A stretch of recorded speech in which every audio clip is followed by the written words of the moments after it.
Bonjour à tous, on se retrouve aujourd'hui avec un Amstrad CPC 464. Je vais aussi avoir un 6128 à faire. Pour l'instant, on va donc s'attaquer au 464, c'est-à-dire le modèle avec lecteur cassette. Donc c'est des machines que je ne connais absolument pas du tout. C'est pas des machines que j'ai eues, donc je n'ai pas eu non plus l'occasion de m'en servir. Bon, je vois à peu près comment ça fonctionne. Alors, excusez-moi pour les puristes, mais je pense qu'on n'est pas trop loin du fonctionnement mécanique d'un TO770, que j'ai eu par contre. Donc voilà, on va s'attaquer à la partie mécanique du système. Normalement, il n'y a pas de problème électronique, c'est plus un entretien. Première chose, on peut voir qu'il y a pas mal de saleté. Et la saleté est passée sous les touches. Alors comme c'est un clavier mécanique, on a des touches qui sont résistantes au toucher. Donc je pense que ce qui serait pas mal, c'est de démonter tout ça, le passer au nettoyeur vapeur et faire en sorte que ce soit beaucoup plus joli. Donc avant de faire la vidéo, bien évidemment, j'ai ouvert histoire de voir un petit peu ce qu'il y a dedans. Et il y a quand même quelque chose qui m'inquiète. Alors, hop. Donc la première nappe est débranchée, donc de ce côté-là, pas de souci. Par contre, à l'intérieur, ce qui me pose problème, c'est toutes ces taches que l'on retrouve un peu partout sur la carte. Vous voyez, on la voit ici. Voilà. Et je ne sais pas si c'est un dépôt, parce qu'il y a de la poussière, d'accord, mais il n'y a pas de condensateur qui aurait pu couler. Donc je ne pense pas que ce soit de l'acide. Par contre, on peut voir à plusieurs endroits, notamment là-bas. Voilà. Ça, par contre, ça ressemble à de la boue. Comme s'il y avait beaucoup d'humidité qui était passée dedans et que ça avait stocké du calcaire ou une sorte de boue. Et en même temps, vu ce qu'on peut retrouver au niveau du clavier, on a une espèce de pâte boueuse et qu'on retrouve un peu partout sur la carte. Bon là, essentiellement, on voit que sur ce niveau-là, c'est pas propre du tout. Alors ça, c'est une chose. Par contre, donc ça, je vais le démonter, nettoyer. Visiblement, là-dessus, il n'y a pas de problème. On va juste vérifier qu'il n'y ait pas de soudure sèche sur la partie vidéo et la partie alimentation. Parce que vu l'état de la carte en général, ça ne m'étonnerait pas. Le problème suivant se situe sur le lecteur cassette. Donc, le compteur ne fonctionne pas. On voit que le bouton est tordu. On peut faire avance et retour rapide, ça fonctionne. Par contre, lecture, on voit que le moteur force énormément avant de se mettre en route. Et si je retourne la bête, on ne s'étonne pas vraiment, puisqu'on voit qu'il y a cette même espèce de saleté. Vous voyez, ça me fait vraiment penser à du calcaire. Donc voilà, et ça, il y en a partout. Il y a des traces d'oxydation. Bien évidemment, on va trouver ces fameuses peluches qu'on trouve un peu partout dans les machines qui n'ont pas servi depuis plusieurs années. Le son grésille, mais bon, je me doute que vu la saleté qu'il y a dedans, c'est pas un problème, c'est juste un souci de nettoyage. Les courroies ont été changées récemment par précaution, mais le moteur force quand même plutôt pas mal. Donc, on va partir sur un démontage. Nettoyage de toutes les parties mécaniques qu'on va avoir au niveau du lecteur de cassette. Il va surtout falloir retirer ces fameuses poussières là que je viens de vous montrer, qui se collent avec la graisse d'origine et qui font une espèce de pâte collante et qui empêchent le moteur de se lancer. Il faut savoir qu'un moteur comme ça a très peu de puissance, donc la moindre saleté peut l'empêcher de fonctionner correctement. Donc c'est parti pour un démontage, on mettra un petit coup de WD-40 sur le mécanisme pour voir ce que ça donne. Si ça fonctionne, du coup, nettoyage complet et on repartira là-dessus. Si ça ne fonctionne pas, eh bien il faudra trouver une autre solution. Et ensuite on passera par une case nettoyage. Allez, c'est parti. Donc là on peut voir que le clavier, voilà. Alors déjà, hop là. On a quand même pas mal de traces de rouille. Alors, je pense que ça se déboîte assez facilement comme clavier, oui c'est pas très... Voilà. Qu'est-ce que c'était bien les années 80. Des gens qui pensaient à des systèmes simples pour pouvoir démonter et entretenir. Ah là là. On a toujours l'impression d'avoir complètement régressé sur ces points-là. Alors, bon là, on peut voir qu'il y a un gros boulot à faire. Il y a pas mal de poils d'animaux de collés. Bon bref, ça, nettoyage. Ensuite, on peut voir que si jamais les touches ne fonctionnaient pas, du coup, pas la peine de se poser beaucoup de questions quand on voit l'état de la membrane. J'espère qu'elle n'est pas abîmée. Parce qu'il y a deux membranes. Alors, je me souviens plus, il me semble qu'en fait, le fonctionnement du clavier se divise en deux. Il y a deux membranes superposées. Admettons que s'il y a 59 touches, 60 touches, on va dire qu'il y a 30 touches sur une nappe, 30 touches sur une autre. Il me semble que c'est à peu près ça, je vérifierai quand même. Mais là, de toute façon, il va falloir faire un gros nettoyage.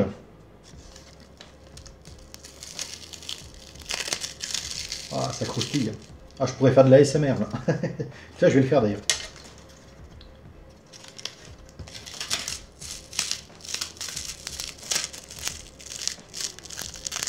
C'était un Amstrad CPC 464. Et donc, ce qu'on peut voir aussi, c'est que là, un bon coup de ponçage et de peinture anti-rouille ne lui fera pas de mal. Allez, je vais sortir tout ça. Alors, qu'est-ce qu'on peut en dire comme ça au premier coup d'œil? Eh bien déjà, les poulies ont tendance à forcer plutôt pas mal. Si je mets en avance rapide, alors, on voit que le disque a envie de tourner. La poulie ici, on voit vraiment qu'elle force. Même là, on voit que ça... Et ça accélère. Donc ça, c'est signe d'un surplus probablement de la graisse d'époque qui a figé. Dans l'autre sens, par contre, pas de souci. Et lecture. Ouais, lecture. Ah, ça force carrément. Ah, mais ça force, ça force, ça force, ça force. Alors, on va attaquer avec un petit peu d'huile. On sent que ça se libère un peu quand même. Donc là, on arrive au bout de la cassette. Je crois. Je pense. Donc, hop.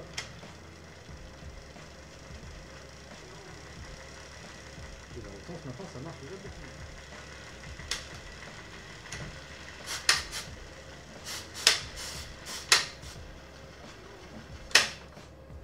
Mais il n'y a pas de lecture. Donc à mon avis, il y a une partie qui est cassée au niveau du déclenchement de la lecture. Il va falloir trouver comment et pourquoi.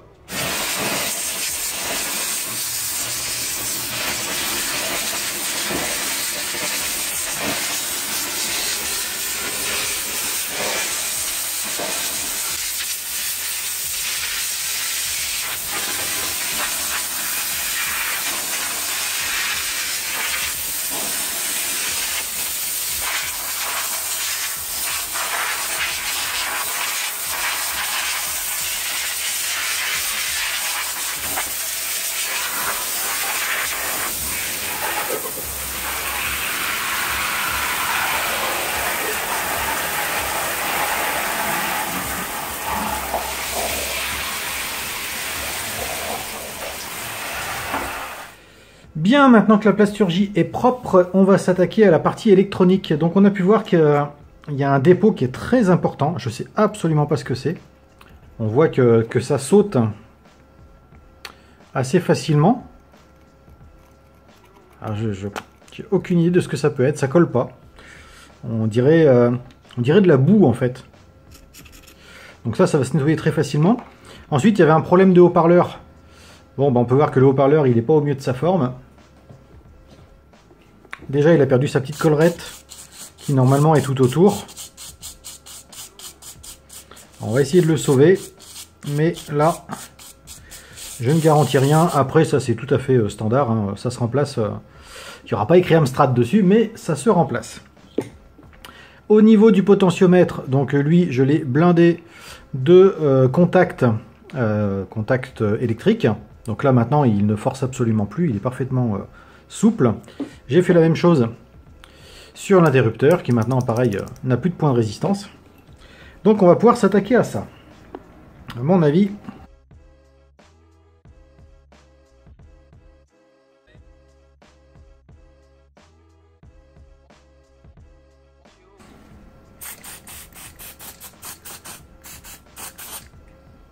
voilà, c'est quand même bien plus beau.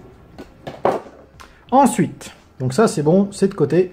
On testera le haut-parleur après. Donc maintenant, je me suis attaqué au lecteur cassette. Donc j'ai complètement nettoyé le compteur qui ne fonctionnait pas. Pareil, la graisse avait figé à l'intérieur. Donc là maintenant, ça tourne parfaitement. J'ai tout passé au nettoyant frein pour dégraisser. Ensuite, j'ai tout passé à la soufflette pour chasser les résidus de graisse. Ensuite, j'ai tout passé au WD-40 pour lubrifier un minimum. Resoufflette derrière. J'ai épongé les surplus. Et là j'ai fini avec des huiles fines sur toute la pignonnerie. Donc là maintenant tout est parfaitement souple. Et bien évidemment j'ai dégraissé les courroies.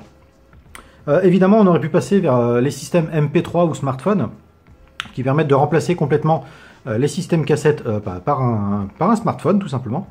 Mais là le problème c'est que le propriétaire de l'Amstrad a encore des cassettes d'origine et souhaiterait les encoder avant de changer ou d'envisager un remplacement de lecteur. Donc j'en ai profité pour couper les fils proprement.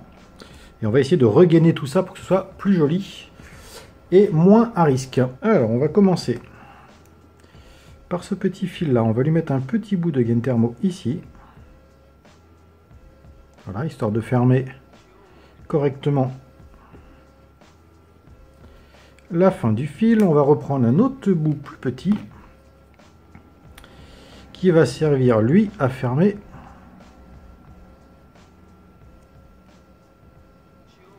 la masse.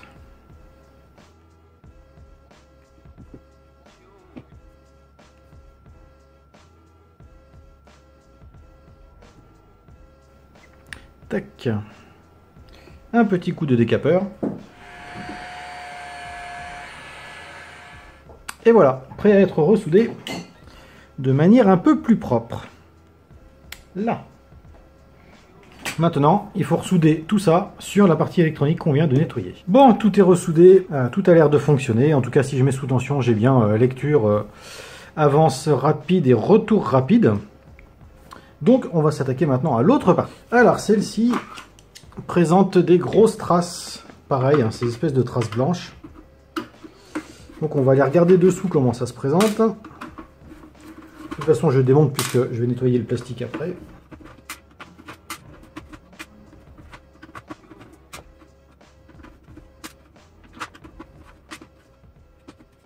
Alors.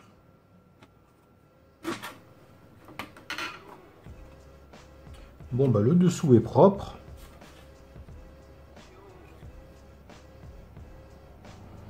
Pas de traces particulières, hein. Par contre, on voit qu'il y a cette espèce de saleté.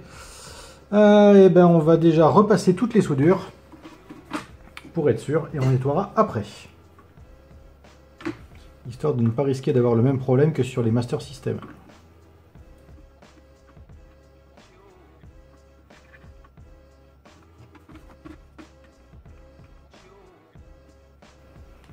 Voilà, ça c'est tout beau, tout propre.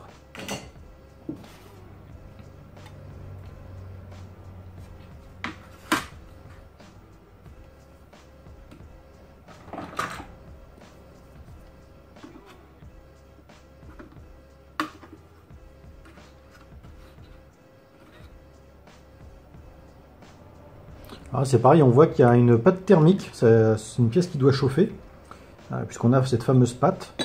Donc on va nettoyer le composant, essayer de le retirer et ben, du coup nettoyer la carte et puis changer la pâte thermique. Bon, c'est un composant qui doit vraiment beaucoup chauffer parce qu'il y a de la pâte thermique à la fois dessus et dessous. Voilà, on peut voir que les deux côtés sont refroidis. Hop, donc ça on va le nettoyer. Bien, on est parti pour remonter la puce qui était montée avec de la pâte thermique. Donc là ça va être très simple, elle se met dans ce sens là. La pâte était donc avec la partie tordue de ce côté là. Voilà. Donc on prend de la pâte thermique. Alors, à mon avis c'est pas la peine d'en mettre de trop.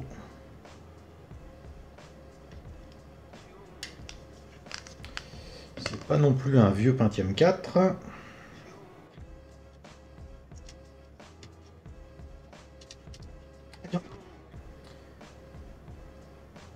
Oh, il y a deux... Ah non. C'est le contre-jour qui... On a l'impression qu'il y a deux pattes qui ne sont pas au bon endroit, mais en fait c'est le contre-jour qui fait ça. Sinon, pas de problème, c'est à la bonne place. On remarque aussi que la PCB est quand même beaucoup plus jolie, hein. Je lui ai fait un petit traitement qui va bien. C'est beaucoup plus chouette. Ensuite...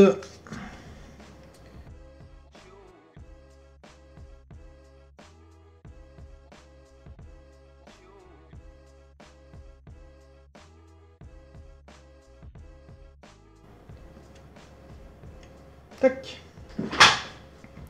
Pour ça, c'est réglé. La deuxième.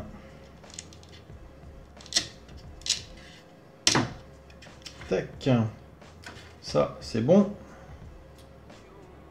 Et ça, c'est bon aussi.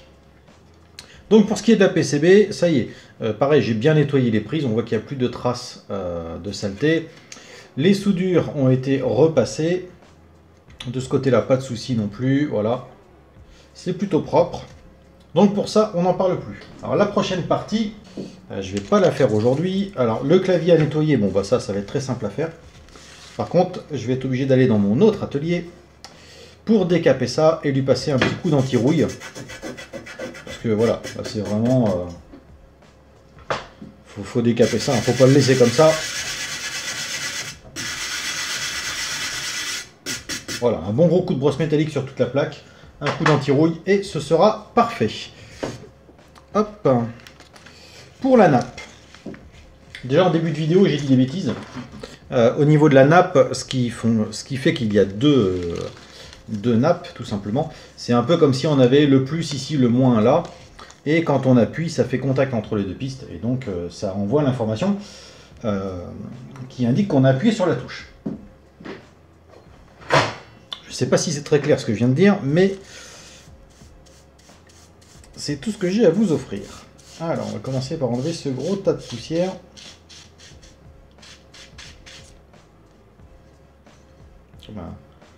Ça fait quand même un bon gros tas de saleté.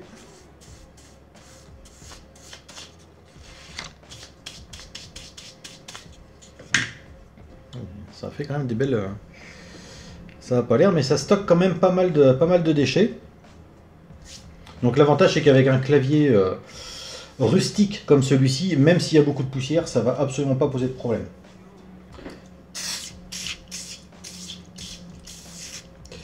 Un petit coup de WD-40, un vieux chiffon bien épais.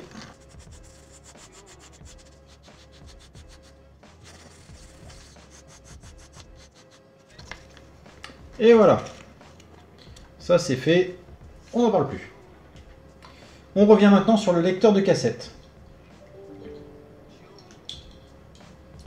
Donc, on va le remettre gentiment en place. Ça, c'est pas très compliqué.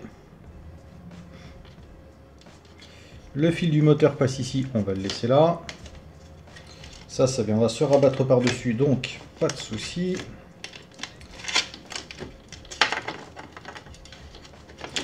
La masse vient se prendre là.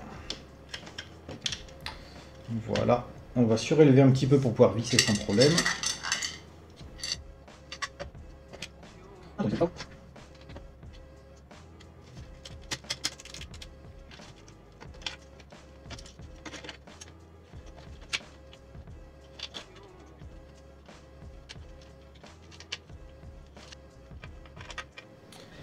Alors, je viens de faire un petit montage à blanc. Voilà, ce qu'on peut entendre, c'est que le lecteur ne fait pas de bruit du tout. On est très loin des craquements qu'il y avait en tout début de vidéo. Bon, je ressoude tout ça. Je ressoude la LED Power puisqu'elle n'est pas en place. Et puis, bon, on s'attaquera au clavier par la suite.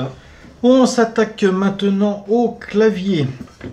Donc, j'ai nettoyé la plaque en acier qui donc se trouve sous le clavier. Bon, la nappe a été nettoyée, donc elle est propre. Elle est propre. En tout cas, elle est plus propre que ce qu'elle était. J'ai pas trop frotté non plus pour pas risquer de faire une bêtise. Donc là, elle est en place. Et le clavier, lui, va finir par se mettre... Voilà, le clavier est en place. Tac, tac. Et voilà. Et donc maintenant que le clavier est en place, on va commencer le remontage. Alors, ça c'est en place. La boîte à vis, qu'est-ce que j'en ai fait? Elle. Hop. Bien, tout est remonté. Ouf. Alors, donc tout fonctionne. J'ai testé le clavier et toutes les touches fonctionnent. Ça c'est impeccable. Donc maintenant, au niveau des touches, on a un toucher qui est vraiment top. Oh, d'accord. Hop. La cassette est en place. Pardon. Ce qu'on peut voir, c'est que maintenant, si j'appuie sur les boutons avance et retour, pardon, encore une fois, je fatigue. Si je l'allumais, ça marcherait mieux. Ah, il est tard, il est tard. Alors, voilà, je vous laisse écouter. On n'a plus aucun bruit. Il n'y a plus aucune friction. On sent vraiment que les moteurs sont libres et que la cassette ne freine pas. Idem pour le retour. Autre chose,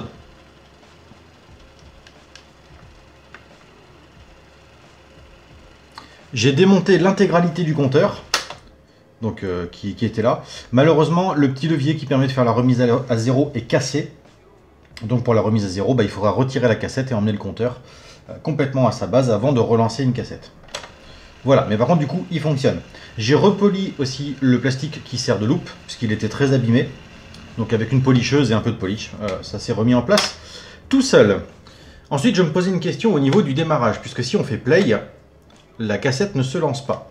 Alors je comprenais pas trop pourquoi ça se lançait pas, et je me suis dit après que si ça se trouve ça se lançait de manière logicielle. C'est-à-dire que tant que vous n'avez pas tapé la commande run, la cassette ne se lance pas. Donc j'ai regardé un petit peu comment ça fonctionnait, ces petites machines, puisque je n'y connais absolument rien, je n'en ai jamais eu d'Amstrad. Donc en lançant la commande run et en faisant play, ça ne change rien. Je recommence. Par contre, j'adore le toucher du clavier. Là, je suis vraiment amoureux, quoi. Et sur certains forums, j'ai vu qu'il fallait taper la commande CAT. C-A-T. Là, effectivement, ça me dit d'appuyer sur play. Donc là, c'est appuyer sur play. Et je fais entrée. Et ma cassette se lance. Voilà, donc à l'écran, voilà, la cassette est reconnue. C'est bien la cassette de Kung Fu. Donc ça veut dire que le lecteur cassette est visiblement réparé. Je vais voir ça avec son propriétaire qui m'explique un petit peu comment ça fonctionne. Mais pour le reste, voilà, le clavier est nettoyé, dérouillé, lubrifié. Pour ça c'est bon. La nappe clavier est réparée, la plaque métallique est dérouillée et traitée anti-rouille. Le lecteur cassette est refait, les courroies, le propriétaire les avait. Au niveau des courroies, elles ont été remplacées par le propriétaire. Il reste juste à retrouver ce petit levier qui permet de remettre à zéro le compteur. Et puis cette machine sera entièrement refaite. Donc on enchaîne juste après avec un 6128 qui lui n'arrive pas à lire ses disquettes. Donc cette vidéo sur le CPC 464 est terminée. On se retrouve pour une prochaine vidéo. Et encore une fois, je vous remercie d'avoir regardé celle-ci. À bientôt!